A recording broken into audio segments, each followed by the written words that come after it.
In this part, we're going to talk about location. Where are you going to shoot your video?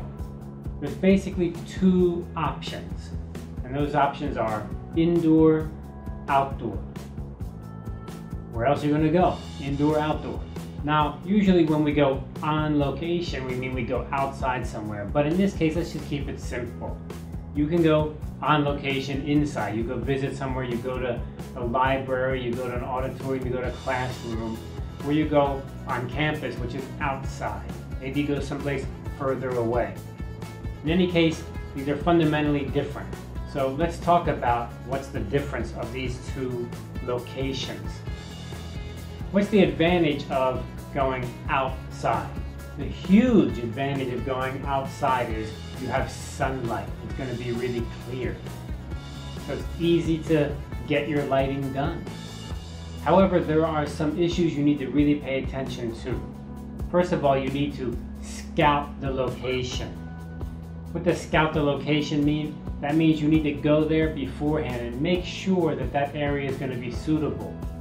How many people are going in your crew? Is it 3 people, 4 people, 10 people? Even if it's just a couple people, you really need to go check first.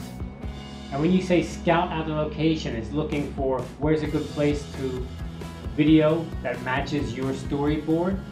But another issue, even more important, is where are the things there that you can use, or the things that are going to get in your way?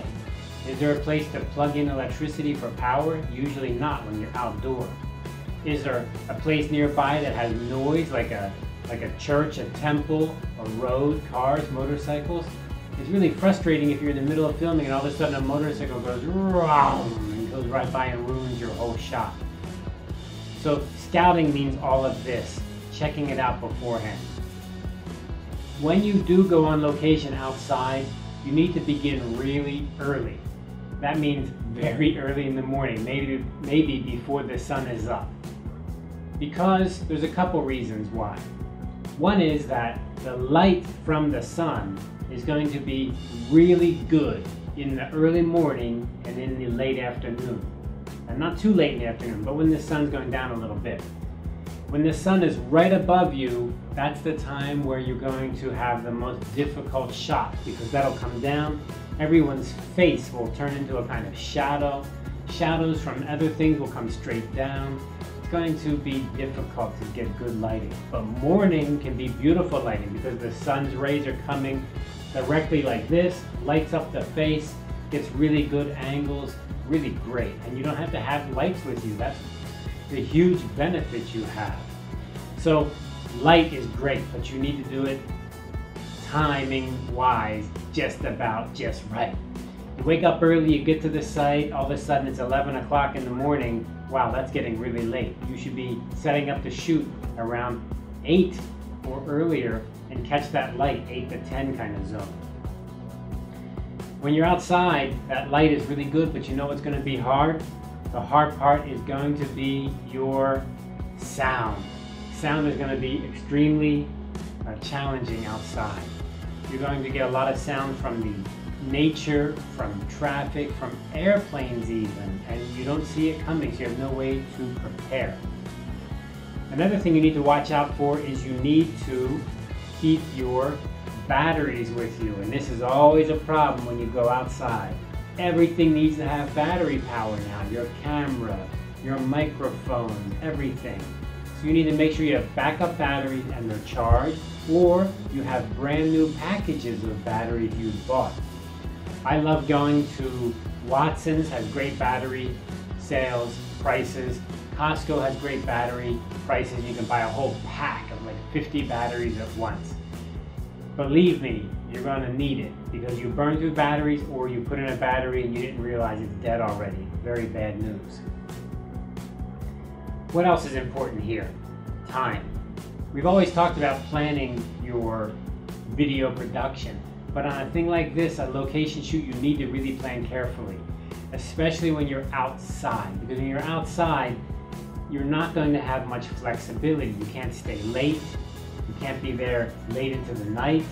You cannot just say, well, I'll just, leave things here and we'll come back tomorrow. We'll lock the room and come back. Can't do that outside. Can't leave your equipment outside, can you? It'll be gone. It'll be stolen.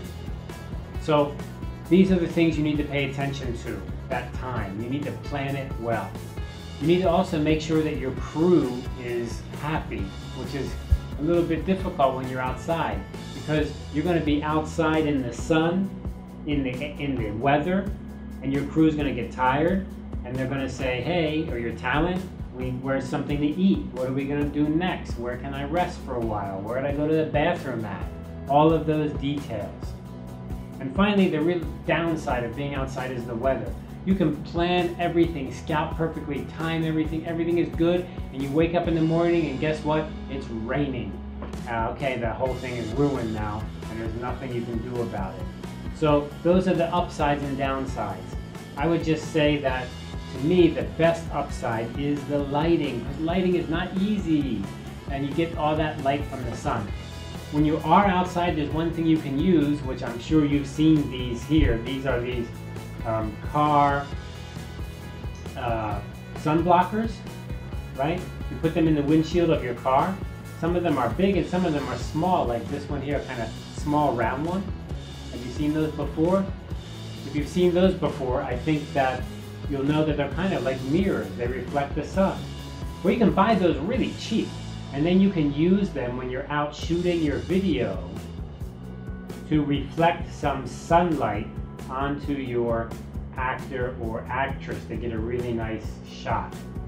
Somebody, of course, has to hold it. Somebody here has to be working to hold that. It's not going to stand up by itself, but you get a real nice reflection, and they're very cheap, and when you're done with it, you can use it in your car or give it to somebody to use inside their car. So that's a great way to get that light pointing in the right direction. What about shooting indoor? Well, the advantages of shooting indoors, you have more control. You can stay there later, even if you run out of time. Maybe close the door, lock it, and come back the next day if possible. The downside is going to be your lighting. Lighting is going to be difficult when you're inside. You'll never have enough lights. I know you say you can turn on the ceiling lights. It's going to make everyone look dark. You're not going to see things clearly. So lighting is important. And you can, of course, take lights with you. So portable lights are possible. And we've talked about that in one of our hardware table visits. Halogen lights are cheap. You need electric power though, and they do get hot. So if you're indoor, it's possible, but you need to be prepared to have it. If you have LED lights, that's great. They're just a bit expensive.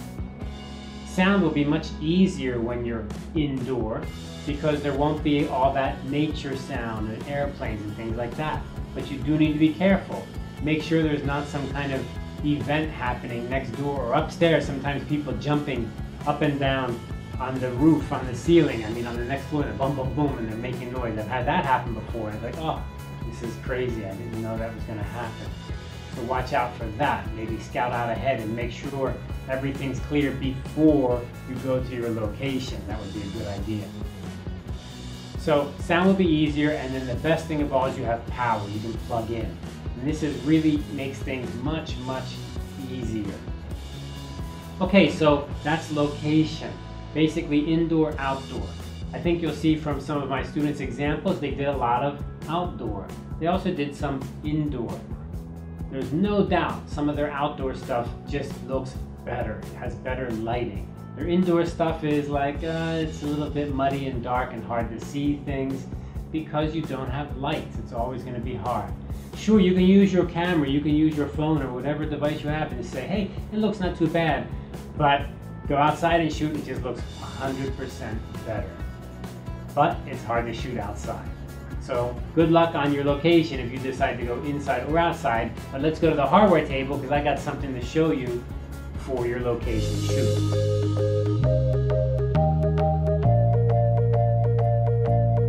At the hardware table, what do I have today? I have something that you're going to say, hey, that's too basic, that's too simple. Well, follow me on this. I think you'll appreciate it, and when you go on location, it may save you a lot of trouble or a lot of damage.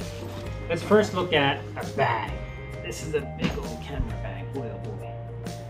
This is the camera bag that a camera I bought came with. It came with a big old bag. It's got a bunch of zippers and stuff like that. You can open it up. It's got Velcro and you can put a bunch of stuff inside. Yeah, these are okay, they're nice. They'll do the job. But usually you only have these kinds of cases for your camera. And even these, I'm a little bit suspicious. I don't like them that much. They're called soft bags because they're soft, right? They're not really hard, they're soft. Now, the problem is that when you buy soft bags, some things can work and some things are a little bit dangerous. Let me give you another example. Here is a backpack. So when I go out on a shoot on location, indoor or outdoor, I've got this backpack. So I have multiple backpacks, and those backpacks have things inside of them. So for example, this backpack here is all cables. In fact, it's all audio cables. That's all it is, audio cables. Look at that, there they are, all audio cables. Got them all in there. XLR, and 4-inch jack, all in here. So I know that this one is all cables. I may have another one that's all batteries, and I put that in another one. Okay, so that's one thing you can do, separate out into different backpacks or bags. However, I'm not a big fan of those soft bags. I like hard boxes to carry things. Let me give you an example. I think I've been using this throughout on the hardware table for a while now. You can see that this is a kind of a toolbox. In fact, it says right there, toolbox. It's a toolbox. And I go to the store, buy a toolbox, and look at this. This is my microphones. So all my microphones go into this box. And the great thing about a box is you can't break the box. If you step on the box, it won't break by accident. If you drop the box, it'll still be okay. Soft bags, you can step on them or get piled on them. When you go on a video shoot, you got lots of stuff. You pile it into the car, you pile it into the bus, you pile it on the ground. It's easy to get crushed, but a box is very helpful. And in this case, it's a toolbox. It's very cheap. You go to the hardware store, boom, you're done. And I love toolboxes because they always have these little places to put extra stuff.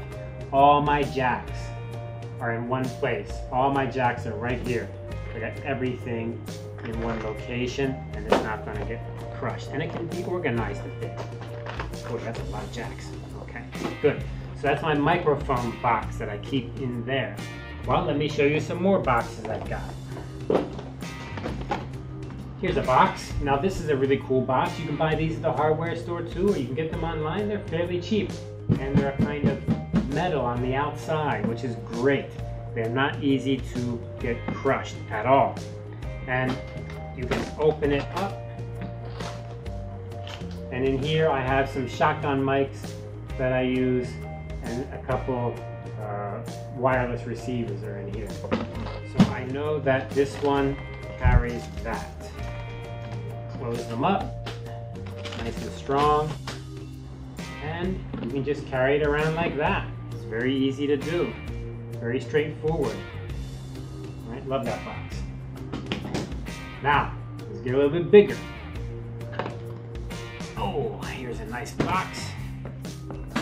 Okay, they're getting heavier and heavier, that's for sure.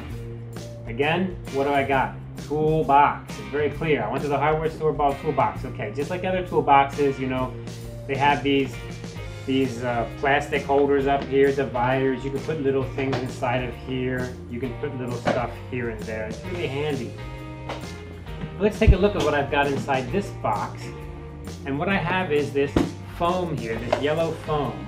So this is just foam you can get from the hardware store again. And I glue it on there with hot glue. And then inside of here, what do I have? These are my lights, my halogen lights. And each light just has a little position it can hold. I can carry 3 of these lights with their electric wires right here. And then I can just close it down. And what's beautiful is those lights have the clamps. Right here are their clamps. I can just pull that out, put a light together. You can clamp the light onto a door, onto a wall, onto a hinge, and you're ready to shoot. Boy, it's a little bit of a tight fit. But what I love about this is very secure, very safe. So think about that. 3 halogen lights. They're easy to break because they're glass on the front and they have a lamp inside. I put them in this box and they're going to be very safe. Also, look at that. I can just grab that one box and I say, let's go. And when we arrive, one person has this box and we're ready with lights. So we can pull out lights. And remember, indoor shooting, indoor location, you're going to need those lights. It makes a huge, huge difference. Okay, one more to show you. Just in case you didn't believe that was a big one. Take a look at this baby. Well, it's even too big for this shot. I need to pull back a little bit here. Oh, I gotta hold it. Oh my goodness, that is a big box. Okay. That is one big box. Let me put it over here and zoom out a little bit. There we go. That's a better view. Oh my goodness. This is a big one. Okay, this looks huge. It's not that bad. This is where I keep a camera in. And this is, again, the same thing. It's a toolbox. I just bought it at the hardware store, right? So easy to get and so cheap. And yet it's a perfect place for my camera. I much prefer this over the soft bag. This looks so nice and it's like a travel bag, but it's soft. It's easy to get stepped on and crushed. There's something bad happen. Always makes me nervous. This, like, nothing can happen. You can hit it with a hammer, nothing will happen. It has lots of little compartments, but then let's open it up. And you can see inside. And right away, one thing I like is they have these different layers. So here I can put all of the accessories to the camera, all the things that go with the camera, and this whole tray can come out. The whole tray can come out, and I can put that down somewhere. You see I have foam. I put foam on here too with hot glue, no problem. And then inside there, I've got my camera. As I said, a headphones for monitoring the audio. I can just pull that camera out. And again, the foam. I just bought the foam, cut the foam up, and then use hot glue to glue the foam into the box. That's going on location. Just think about that for 1 minute now. I'm gonna go on location. I'm gonna go maybe to the library and shoot some video. I have maybe 3 or 4 people on my group, on my team. What do? I say, hey, Larry, you take the light box. Joan, you take the camera box. Bill, you take the backpack with the cables. Each person can carry something and I'm very clear what I've got. And these are so cheap. You don't have to buy expensive bags or holders or camera accessories that make a lot of money for the company. But you can buy these things at the hardware store and they're super safe. So good luck on your location shoot.